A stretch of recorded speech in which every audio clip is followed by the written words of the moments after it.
Happy Children of Abraham Day, everyone.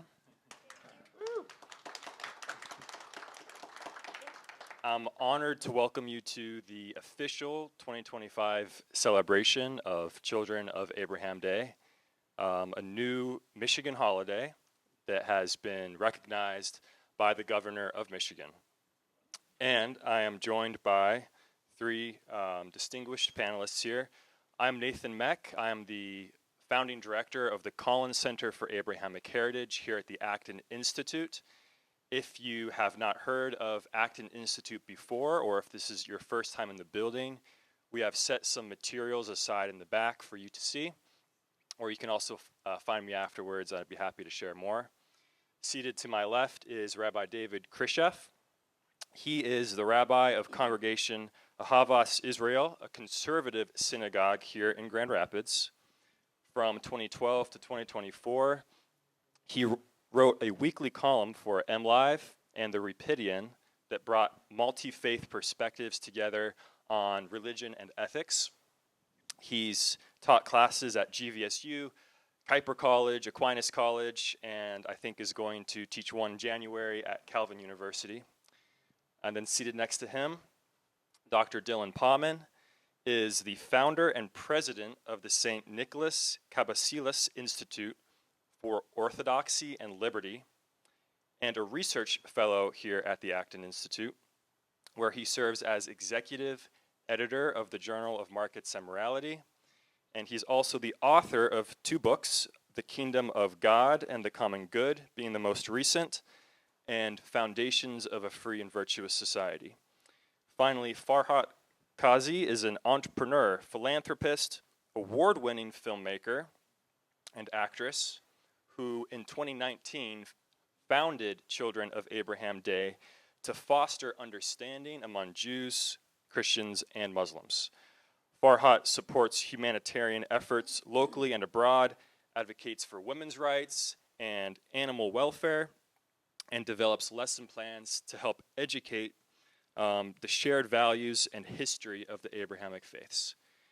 She was previously honored with the Spirit of Detroit Award for her contributions to interfaith understanding and community service. So thank you all for being here. Farhat, you are the reason that we are here today. It was your efforts that led to the creation of this new holiday. So could you please open us up by sharing with us what inspired you to start Children of Abraham Day? Thanks for having me, Nathan, and I want to thank everyone to be here today.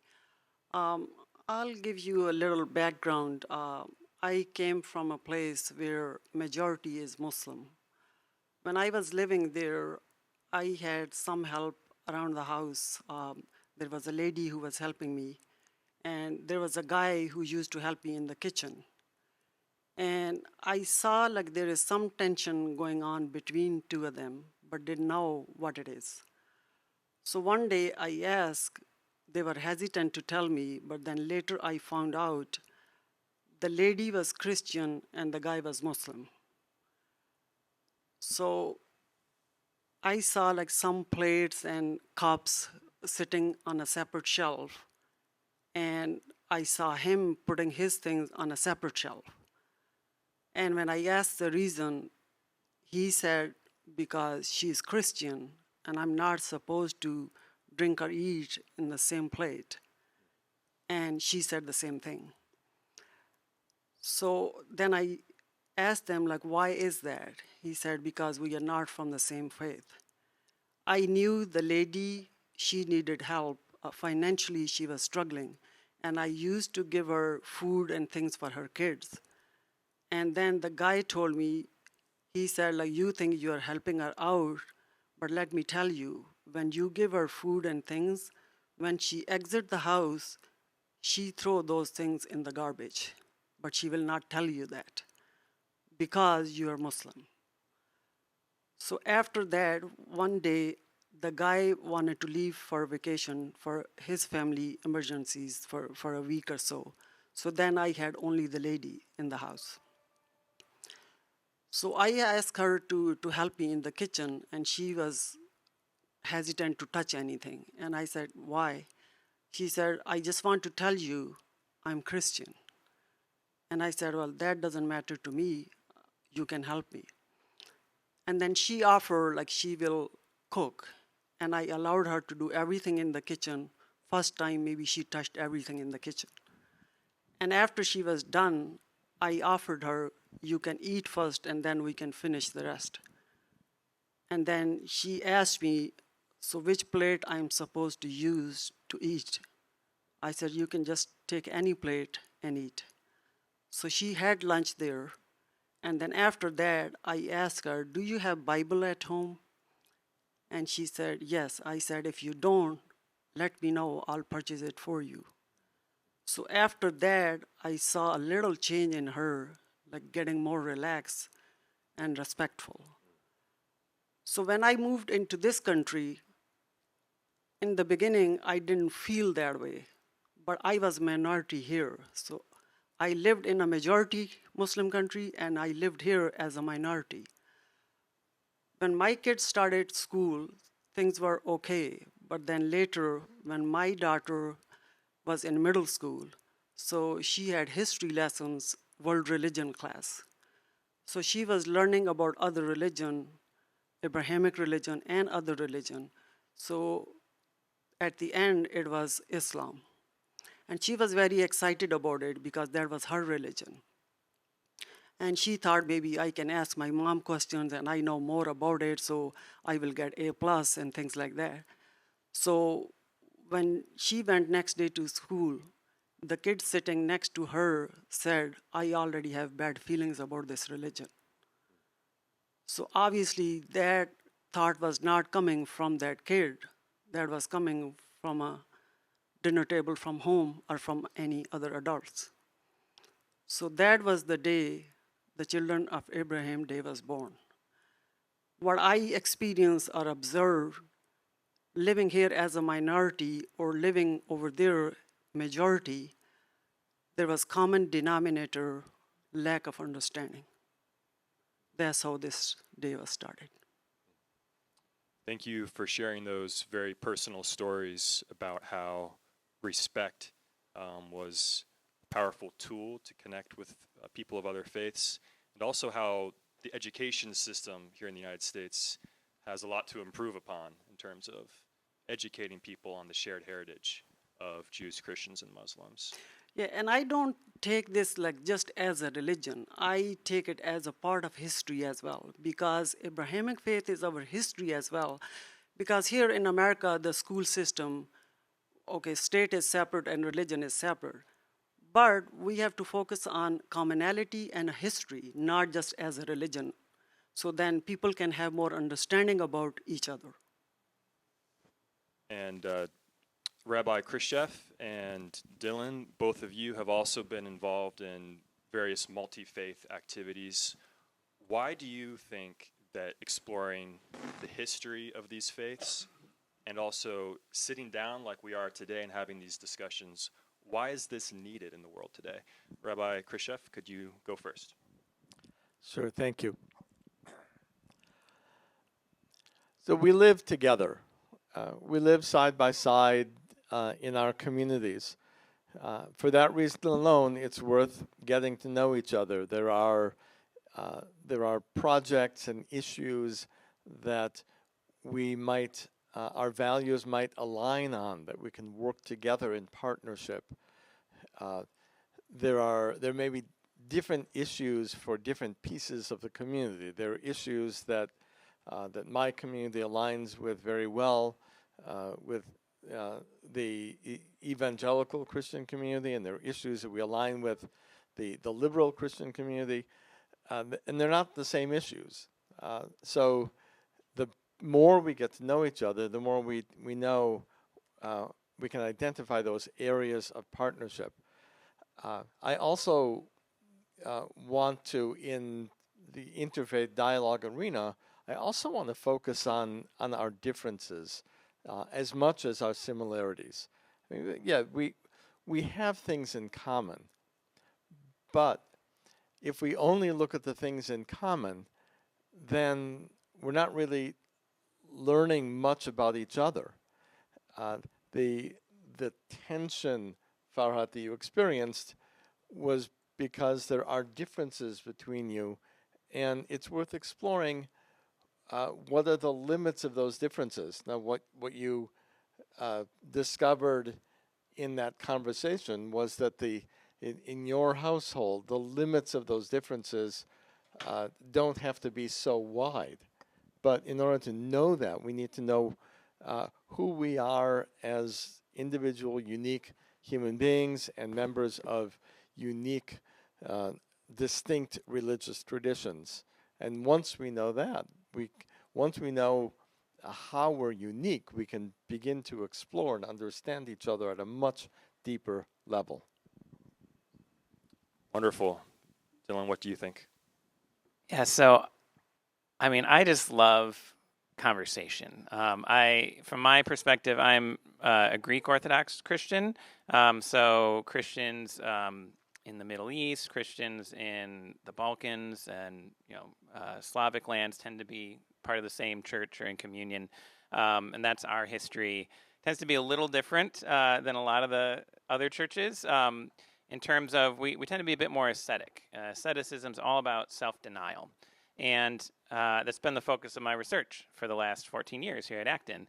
And one of the things that I think is sometimes missed is people think of it in these negative terms, like, oh, I fast, so I must not think food is good, right? It's not about that. It's that I want to not be mastered by my hunger.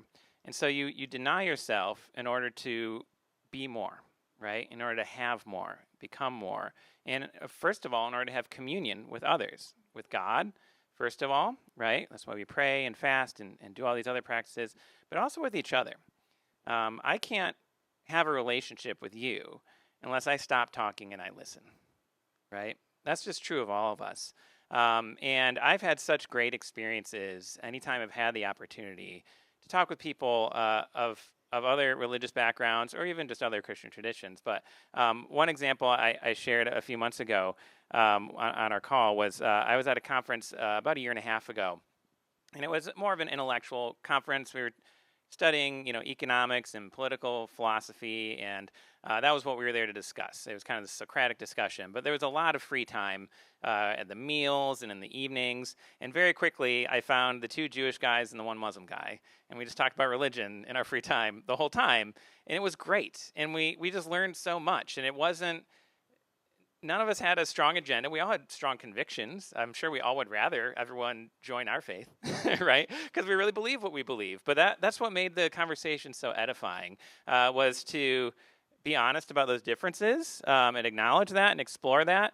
But when we take the time to listen, suddenly not only do we find common ground, we also realize the misconceptions we may have had, or even the variety that exists. The two different Jewish guys were from two different Jewish traditions. One was Ashkenazi, and then one was from like North Africa or Spain. Like it's I don't know enough about various forms of Judaism, but he explained it to me, and it was distinct, right? And that's of course true of Christianity, Islam. Every religion has variety, and so just like those little things, that suddenly you realize that even just an assumption of, well, all Muslims think this, or all Christians think that, or all Jews think that. It's probably, there's a few things you can say that about, but sometimes that's pretty presumptuous. And if we don't just talk to each other, and more importantly, listen to each other, we're never going to realize when we have those biases at work. We're never actually going to see each other for who we really are. I love how the three of you all had different answers to this question that were all correct answers, and they all brought something new. Deepening respect, improving education, connecting with the community. You can have stimulating academic discussions, but also clear up misconceptions, reduce prejudices. I think another benefit of conversations like this is that we can draw from our respective faith traditions to identify solutions to problems in the world and start collaborating more to help solve those problems. So this specific event is about the foundations of a free society. When we talk about free societies should respect human rights. They should treat people equally before the law, regardless of their faith. They should promote peace protect religious liberty, and other values that we likely share on this stage. So I would like to know, and let's start with you, Rabbi Krishef, what insights, principles, or maybe examples from your faith tradition can we draw upon to help shape free societies around the world today? So Judaism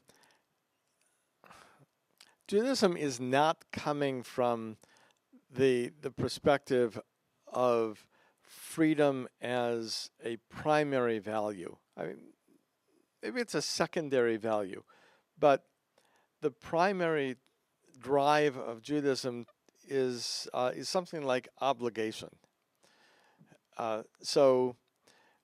Obligation or covenant with God means that, you know, of course, there's freedom in here, right? We have the freedom to choose to subject ourselves to a covenant, or we have the freedom to toss it aside. But if we're taking a Jewish tradition seriously, then we're choosing to limit our freedom by engaging in this covenantal relationship with God, which has all sorts of behavioral expectations.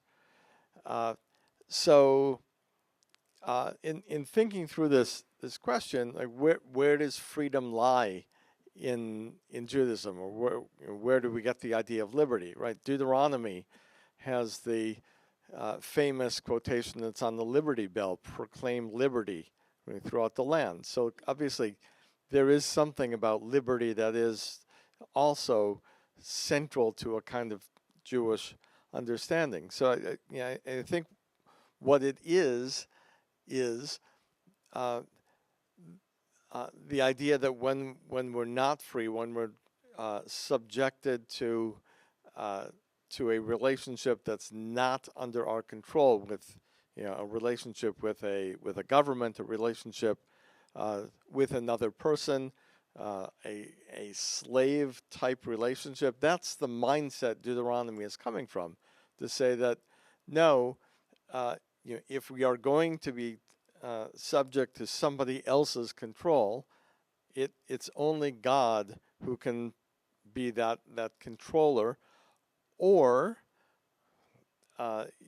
a kind of government authority that we freely choose to engage with. I mean, Judaism is greatly in favor of praying for one's government, because the government provides us with protection and liberty without protection. The freedom to go out and do what we want to do is not so much liberty as it is being free to hide and be afraid, and that's not what we want.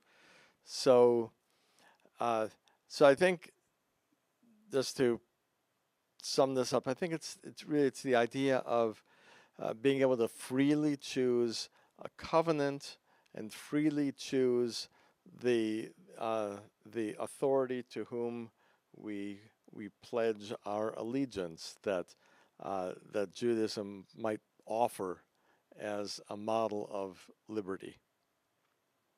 Good, and you've helped us identify a couple things that liberty depends upon, one of which is, you use the term obligation. We could also say morality, that freedom and virtue need each other, and then also the importance of security for liberty. If you don't have government that provides basic protections of freedom, then you can't have freedom in the first place. So Dylan, you wrote a book called Foundations of a Free and Virtuous Society, so I'm expecting a really good answer here. What about from the Christian tradition? Yeah, so there's a lot that I could say, but I'll try to be limited. First of all, there's at least two senses of freedom in the Christian tradition. There's one, which is just the fact that we're born with free will. So, I could choose black socks or white socks this morning. I chose white socks. That might have been a fashion mistake, but here I am. I'm on the stage, and it's too late to change now. But that was my choice. I could have chosen otherwise, right? But then there's this idea of a moral freedom, and that's freedom from passion and sin. That's something that takes struggle. It takes guidance. It takes tradition. It takes community to achieve. And from a Christian perspective, that has been much more what a free society is about. It's about having that freedom that we all have by nature, but then using it for good ends. Now, there are limits to that, and I think there's, 2,000 years of Christian history is messy, right? There's some positives, there's some negatives. So on the positive side, I would say the way in which we've traditionally understood the boundary of, okay, in society, where do we put the limits, is natural law. Natural law is basically this idea that every single person has some sense of right and wrong. You have a conscience, you have reason, you can investigate and understand further, and that more or less corresponds to basic Ten Commandments sort of morality, something that we find across all religions and in exact terms, at least between Judaism and Christianity. And so that sets some boundaries, right? A basis for law, for society. On top of that, following from that is the idea of rule of law. So if you're going to have law, you need to apply equally to everyone. You see this in the Old Testament, talks again and again about impartiality in judgment. And you see this in Christian law. In Justinian's Institutes, for example, it talks about everyone being created free by nature, and they need to be judged the same. Then it goes on, it talks about things like slavery. It says, well, we have it, but it's actually against nature. And here's all the ways in which we're moving to get rid of it. They didn't succeed in totally getting rid of it, but they made a lot of ways for people to be emancipated. And so that's part of the legacy. The other thing is religious liberty. And again, it's a mixed history. There's a lot of bad episodes. But for the first 300 years of Christian history, Christians were in the minority, at least in pagan Rome, and they were not treated well. There's many stories of martyrdoms, very public in the arena and Colosseum, and again and again, we have writings from these earliest Christians. They wrote these appeals to the emperor to say, please stop killing us. And they didn't just say, we want to be privileged. What they said was, please treat us like everyone else, because you cannot coerce conscience, right? There was a principle of religious liberty at the basis. Again and again, it was based on this idea that we're all created in the image of God. We're all created with this freedom. And that has to be respected for society to be truly just and free. And then eventually, there was a Christian emperor. Things got really complicated, but they started out on a good note. And the Edict of Milan in 313 actually declared religious liberty. It wasn't until the end of the 4th century that eventually Christianity becomes the official state religion, and things are kind of up and down after that. But we have that legacy, and that's something that I think at our best times we've looked back to and been able to draw from that well.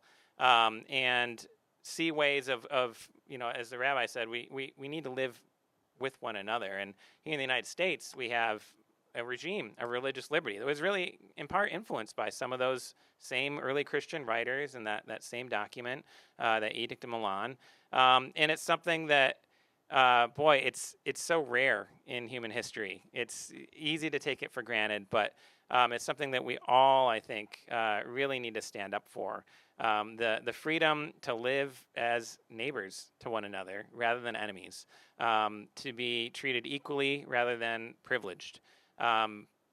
It's always a temptation for privilege, especially when you are in the majority, but it ends up being a harm to yourself. So I think that's the lesson, sometimes from our negative history, but that's the lesson that I think is emphasized again and again from the Christian tradition. One emphasis I like that you said was that Christians were once a small minority and there were legal injustices against them. In some parts of the world, many parts of the world, that's still the case. Sure. And that's true of every faith represented on this stage, that they have faced and still face today in different parts of the world severe legal injustices. And one of the lessons from that is once a minority becomes a majority, now that person is in power, that faith is in power, how do they respect the minorities, the new minorities, and provide them the same rights and justice that they themselves benefited from. So Farhat, could you give us some insights from the Islamic tradition? We often forget freedom, liberty's last name is responsibility. In Abrahamic faith, Abraham embodied Iman, which is faith, Taqwa, God consciousness, Tawheed, believing in one God, Ikhlas, sincerity, Sabr, patience, and humanity and justice for all, morals and ethics. And that is you will find in all Abrahamic religion. These are the basic rules of monotheistic religion. There is a chapter 4, verse 135. It says, stand in for justice, even if it is against yourself, against your parents, against your relatives. Prophet Muhammad was part of Hilful Fadul, which was created in Mecca to help the oppressed and weak. And he stood for one of the weak men who was wronged by a strong Meccan. And even in today's world, it is so hard to stand up against someone powerful, whether it's religious, political, or any community, country. And just imagine 1400 years ago, he stood up for that justice. And even in this country, not too long ago, black slavery was very common. And that time, 1400 years ago, there was a Sahabi named Bilal, and he was black slave.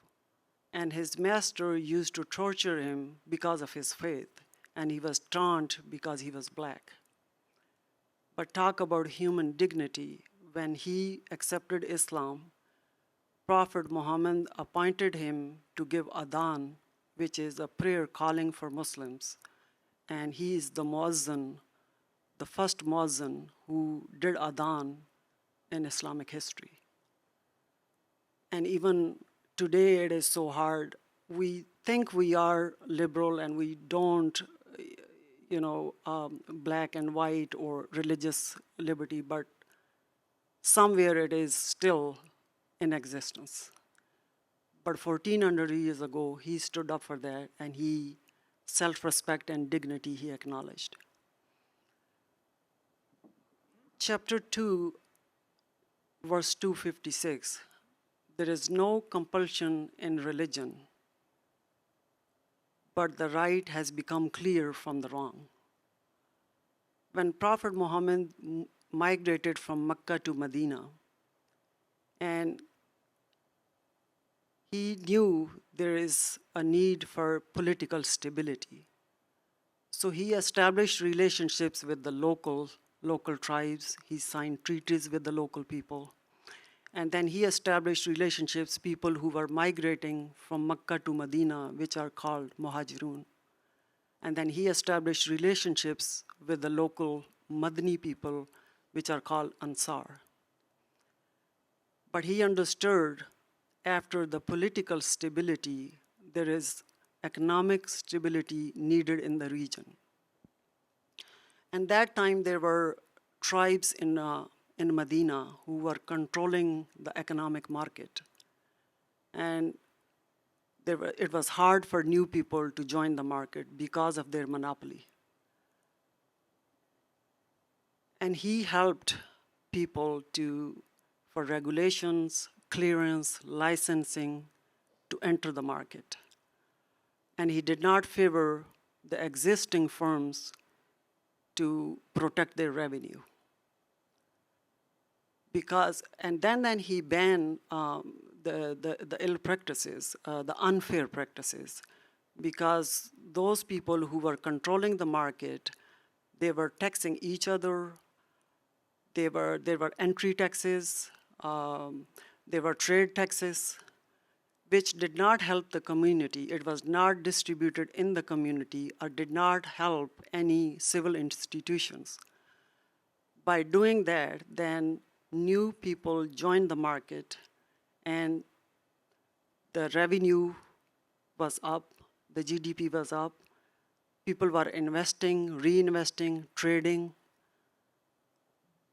And after, even by doing that, he understood that there will be still need for people who are struggling financially.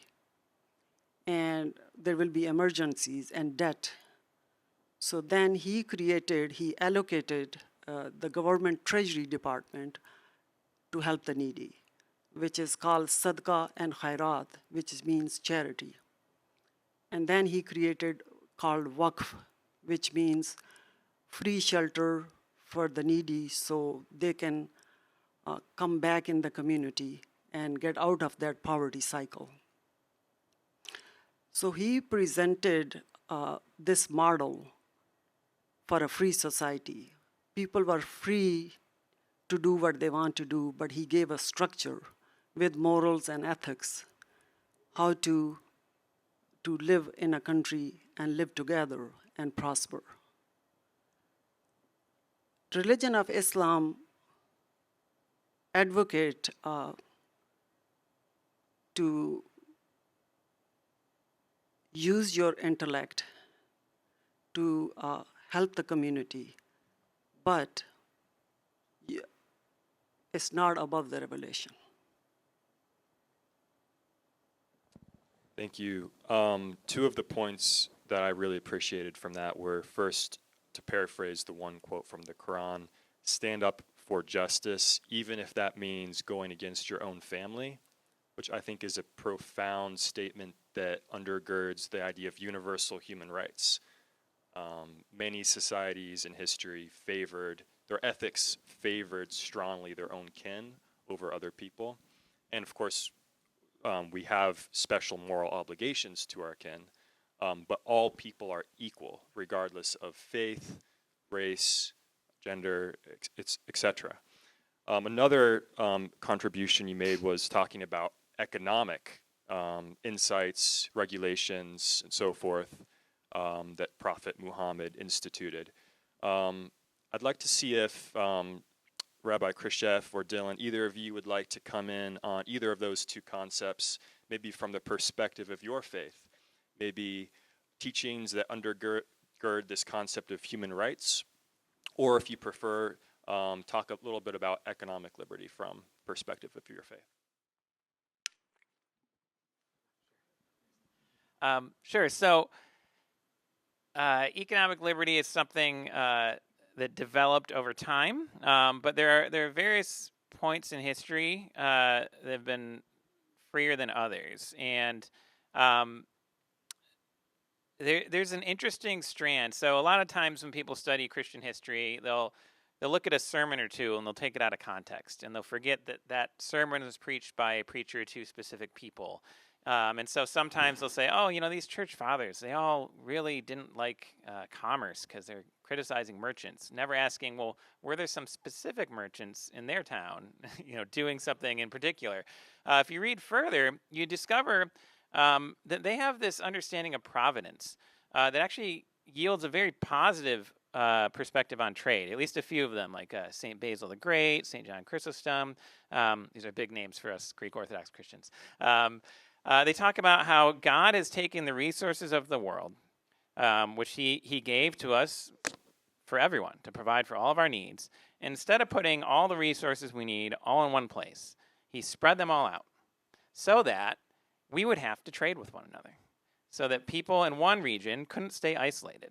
They would have to get on boats and carriages and modern day planes and trains and all of that, and go and trade with one another. And through their surplus, they provide for another person's need, somebody in a far-off land, maybe somebody they've never met. And that appreciation, I think, still applies today in a day that is profoundly shaped by global trade and globalization. That appreciation that there's actually some of the wisdom of God behind it. And you even see that in Adam Smith talking, people don't always like the phrase, but I think in context he means it this way. He talks about an invisible hand behind commerce and behind trade. That people, maybe they're just trying to provide for their own family. But usually the way we do that is we go to work and we produce something and we trade it or we get paid or, whatever the case may be. But in so doing, we're actually serving each other. We're taking care of each other through our jobs and through our work. And that's something that my faith, at least, gives me a further kind of theological implication of that. When I go to work, I happen to work here at Acton, so I'm constantly doing that. But when anybody goes to work, or when I think about past jobs, I was a janitor, I was a factory worker. That didn't mean that I was just, a nameless person off doing something. I was doing something that was part of God's providence, part of His care for our communities and for the whole human race. And that He uses all of us to care for one another. And so I think that would be kind of my comment. That to me justifies, where possible, being more open, having those markets that aren't monopolized or aren't restricted, where we're letting anybody bring whatever gifts they have to trade with one another. Right? It's about affirming that everybody has something to offer, and recognizing that God in His wisdom has spread those resources around the earth to bring us together, and to bring us into communion with one another. So this is great. I'll take the other half of the question. So what I'm thinking of is Abraham, which is appropriate, children of Abraham. Maybe we should talk about Abraham. And I'm thinking of the story of Abraham arguing on behalf of Sodom. Right? So just imagine that Sodom is full of really, really horrible people. And in the story in Genesis, God goes to Abraham and says, just want you to know, I'm going to destroy Sodom and Amorah, Sodom and Gomorrah. I'm going to destroy those two cities. What should Abraham's response be? They're really horrible people, right? Go for it, God. Right? The world will be a better place without them. So Abraham begins to engage with God and argue on behalf of this community of people that are not part of his family. So he gets God down to, well, if there are 10 people in these two cities who are worth saving, then you should not destroy the cities. Well, turns out there aren't 10 people. So there are a handful of people who are living there who are part of Abraham's family. Those people escape, and everybody else dies. But the principle of engaging with God for the sake of justice, it's not only defying your family for the sake of justice, but the model of Abraham is, well, you engage with God for the sake of justice, and that's a very powerful stand to take. Farhat, do you want to get back in? Sure. I just want to comment on that. When Abraham was, we call in Islamic tradition, not arguing, requesting God, because he could see what's coming as a punishment, and he wanted to save his people because they were still, his nephew Lot's, nation. So he could see what punishment is coming, and he wanted to save those people. That's why he was requesting, like, maybe if there are how many people, so maybe they can be saved from the punishment. So, Rabbi Krishef, in your opening statement, you mentioned that it's important to not just talk about the commonalities of our faiths, but also the differences. And I think that is also very important. So I'd like to ask each of you to think about something beneficial you've learned from the other two faith traditions on this stage, and perhaps something even that's additive to what your own faith tradition teaches. So Rabbi Krishef, can you maybe first comment on the Christian and Islamic traditions? I can give you something from the Christian tradition. I think I can give you something from the Islamic tradition as well, although uh, uh, for me personally, what I've learned from the Christian tradition that's not part of my tradition, I think is feels a little bit more powerful, and it's the idea that there is something redemptive in suffering, and that's not part of my tradition. It is a central part of a Christian tradition. So I'm fascinated by the idea that that you can take the pain and suffering in your life, and I'm not sure I would characterize it necessarily as that this suffering I'm experiencing is a gift from God.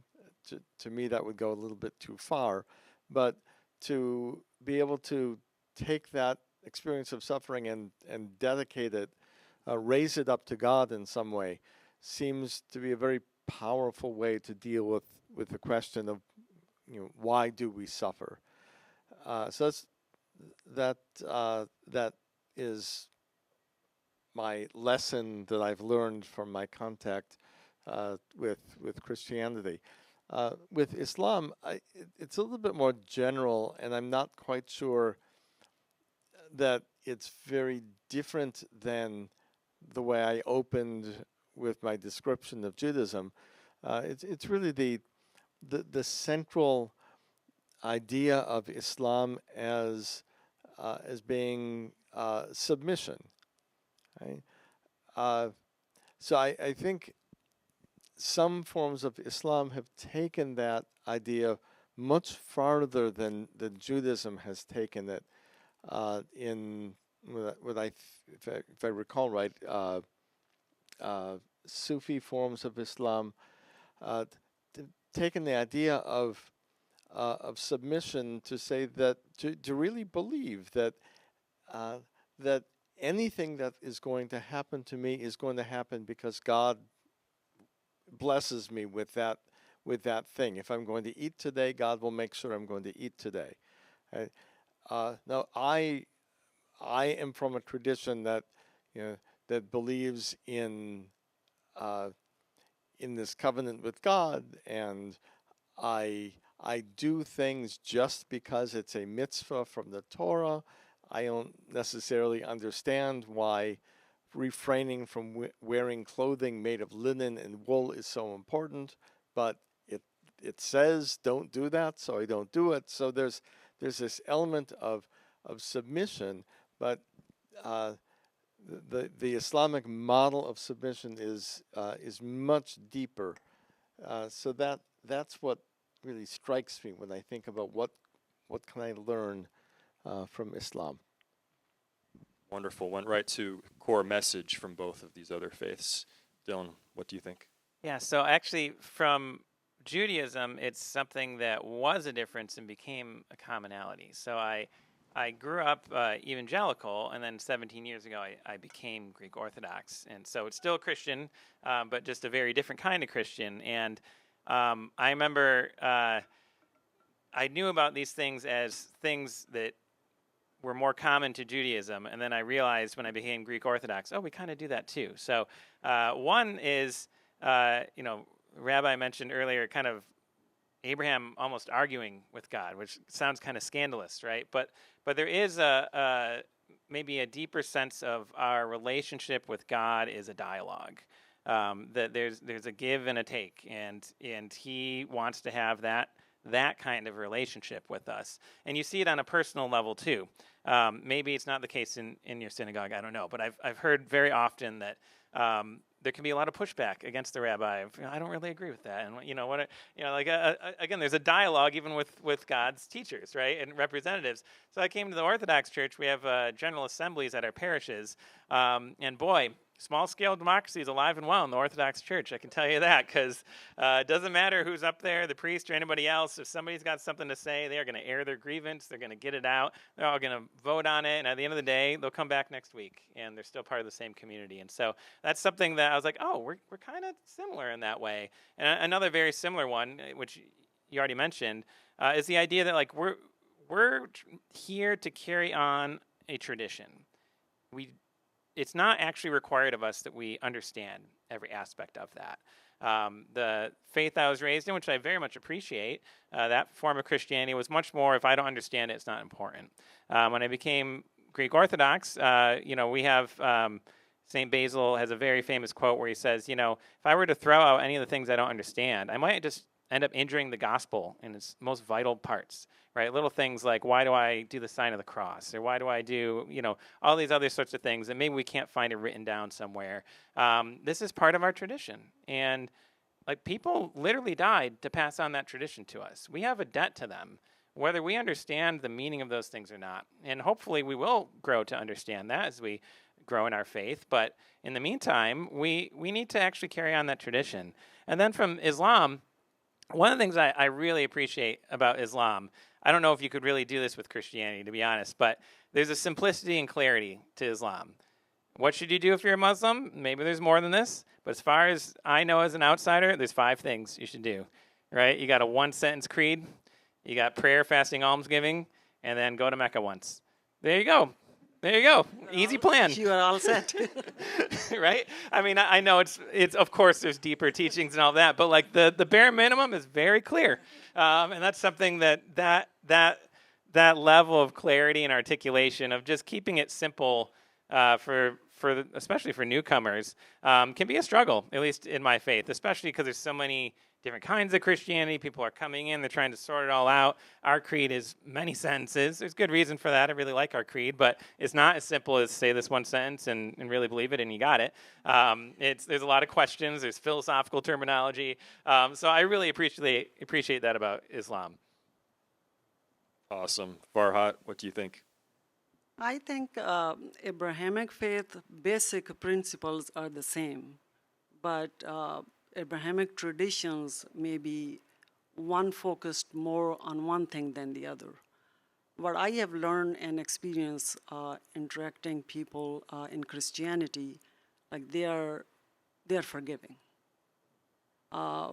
Things happen in life, your personal life, your professional life, but they are more forgiving and moving on. When it comes to Judaism, how people say, like when there are 2 Jews in the room, there are 3 opinions. And I meant in a positive way. I want to learn that, how to question. They all have, even Muslims and Jews, they especially believing in one God. I think that is very common between them. I think that's what I learned from them. Wonderful. So I'll ask one more question, and then we'll get your closing thoughts after that. We've heard what you've taken from some of the other traditions. I'd like to hear one more insight that each of you would provide from your own tradition that maybe you think is an underappreciated insight that you would like people of other faiths to learn from, or perhaps even people from your own faith to have a greater appreciation for. Rabbi Krishef. When I teach about Judaism to people coming from a Christian background, I talk about the model of Judaism is upside down Christianity. Christianity is a clearly stated belief, and that's what makes you Christian. And then underneath that, in a sort of not clear way, are different kinds of behavioral expectations of, like, so I'm a Christian, what do I do?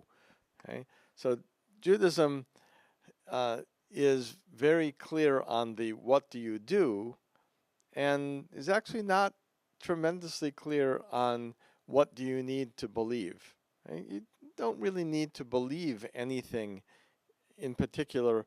Well, you can't believe in more than one God, but if you did, or if you didn't believe in any God, as long as you did the things that we're supposed to do, you can still be a pretty good Jew. So this emphasis on behavior, I think, is what Judaism really has to offer the world. If we're going to make our society, our community, into what we want to make them, right? It takes work. It takes action, right? And that's where I think the strength of Judaism lies. Thank you for sharing that. Dylan, what's an underappreciated insight from your faith tradition? I don't know if it's fully underappreciated because Farhat just kind of mentioned it, but I'll backpedal a little bit and then we'll get there. The central story of Christianity is, like Jesus' parable of the prodigal son, that there's a man who had two sons, and the one wanted his inheritance early, basically saying, I wish you were dead so I could have my inheritance. And he goes off and he spends it on all sorts of foolish and sinful things, and he finds himself destitute and hungry, and he says, boy, if I could just go back to my father, I could be maybe one of his hired servants. They lived a way better life than me. I have to go back. And he starts back, and while he's still a long way off, it says the father runs to him and embraces him and puts a ring on his finger, and he tries to say, oh, just could I please work for you? The father doesn't even let him get the words out. He says, kill the fattened calf. Let's have a party. My son is back. He was dead and he's alive again. And that's the central story of Christianity, is that humanity went astray and God came to us. Right? That's what we believe about Jesus, that it's God coming to us to raise us up, to give us victory over the thing that none of us can conquer on our own, death and all the little deaths in our lives. And because of that, there is this central emphasis on grace and mercy. We do actually care about law. We probably need to learn a little bit from other traditions about their importance sometimes. But there is a place for that in our history. But the idea that these two things go together, not just justice, but mercy. There's a saint from the 7th century, from ancient Nineveh. I can't remember the modern day. Is it Modal? I can't remember. But Saint Isaac the Syrian, and he talks about surpassing justice, going beyond what is naturally required of us, and that's something that's always been an animating principle behind the Christian view of sainthood or holiness. That it's not just about fulfilling our obligations. Justice is to render to each what is due, what you owe them. Mercy is to do good even to someone who has no claim on you, and to really embody that grace and mercy, whether it's forgiving the wrongdoer who's committed injustice against you, or even just caring for someone that there's someone else's family, or there's someone they're a stranger in your land, like Abraham welcoming the Lord or the angels, however we quite theologically understand that. This idea of offering your help, your compassion, your resources, your mercy, when no one but God is requiring it from you, has been a powerful thing. I'll just, one last example of that, to get back to, I mentioned earlier, our early history in Christianity was in pagan Rome, and it was very hostile towards the Christian church. But as time went on, even though the emperors in the official state was very hostile, trying to stamp out Christianity, mainly because it was polytheistic and Christians wouldn't go along with that. They wouldn't sacrifice to the pagan gods, they wouldn't sacrifice to the emperor, and they had no religious protection to not do that. Time would go on, and suddenly the pagans realized that there was something different about the Christians. When there was a plague in a city, the pagans would just abandon people and leave. They would get out. Christians would go into the city and put their own lives at risk to care for the dying. And sometimes I'm sure they caught it themselves and died. But it was so tangible, this grace, this love, this mercy, that the early Christian writer Tertullian said that the blood of Christians is seed, It was like the more of us were unjustly killed, the more Christians sprouted up, right? Because they saw this tangible love, and that was a better witness than any systematic theology or belief. Really living what we say we believe made all the difference. Thank you for sharing that, Dylan. Farhat, what about an insight from your tradition that you think is underappreciated today? I will say, people who are not Muslim, if you want to learn about Islam, don't look at Muslims. Sorry, Muslims. Learn from the Quran and learn from the Prophet's life, and you will appreciate it. Islam is a beautiful religion. It offers a lot. It gives you structure, discipline, and all the Abrahamic faith, like all the principles are common and basic. And even, in Christianity, like how Dylan mentioned, like we would love others to join our religion. I don't believe in that personally when people say somebody converted. When it comes to Abrahamic faith, I always think like you are adding on to what you have, not you are converting. Beautiful. I think what you said captures the spirit of what we're doing today, and that we're learning from the traditions and not necessarily from the adherence to our faiths. We look around the world, we see a lot of hardship and a lot of animosity and a lot of mistreatment between members of our respective faiths. And maybe these people are not representing the true teachings of our faiths. And I'm glad we could have this conversation to highlight some of the positive teachings that can be lights to the world. So just to close out the event today, our audience has come from around the state, braving the cold weather to be here. And when we go back to our communities, what message should we take with us? Rabbi Krishef? I'll let Dylan go first on this one. Okay. For me, it's about being open to learning more. I'm an academic. I have a PhD, and basically that just means I never knew how to stop being in school, and I was, good student to the end, right? But I love learning. There's a saying from ancient Stoic philosopher Epictetus. It says, if a man would learn philosophy, he must first of all put away conceit, because it's impossible for a man to begin to learn what he has a conceit that he already knows.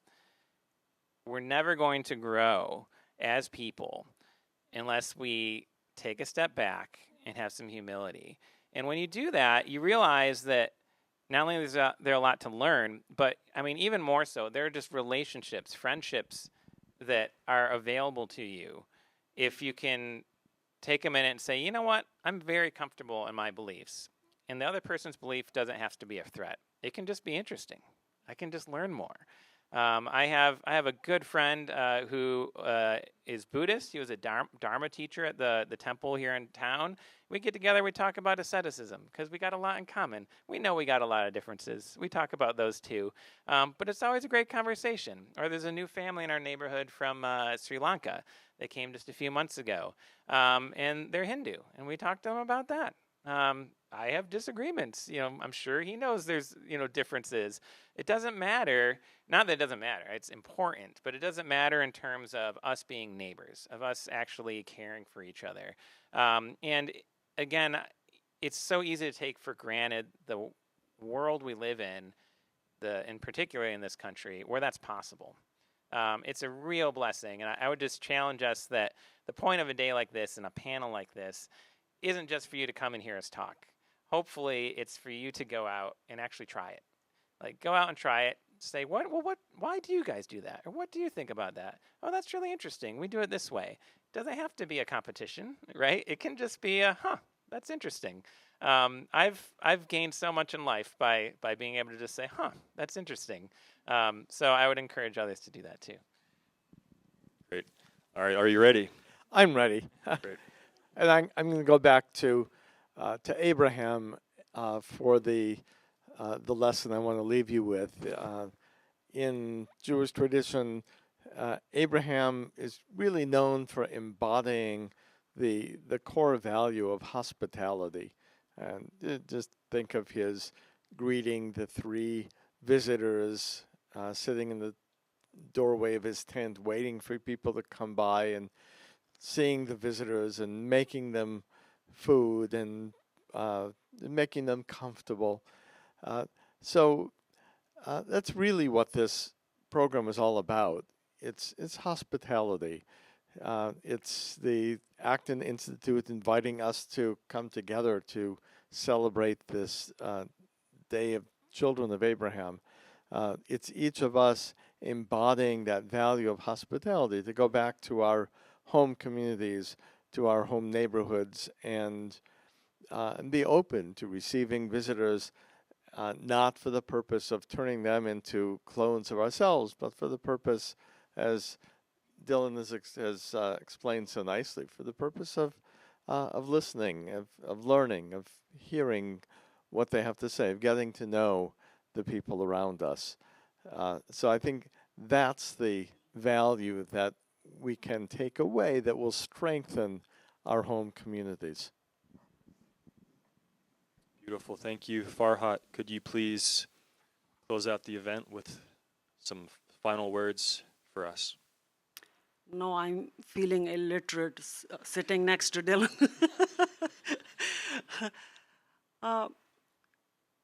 Abrahamic faith all around the world, globally, if you combine all of them, they are more than 50% in numbers.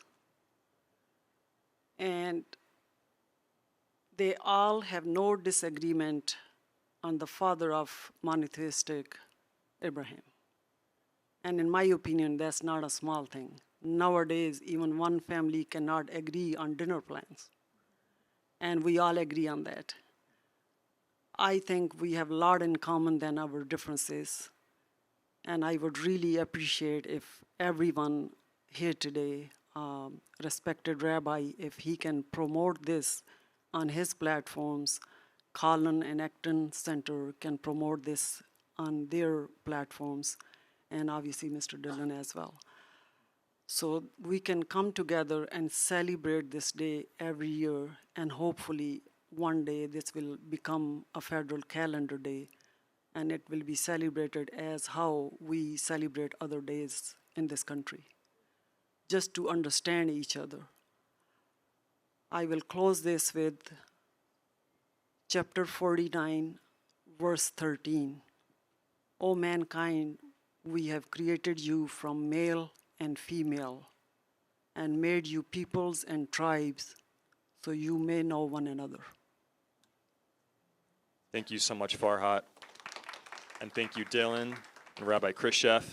And thank you all for driving and being here. Take care, and happy Children of Abraham Day.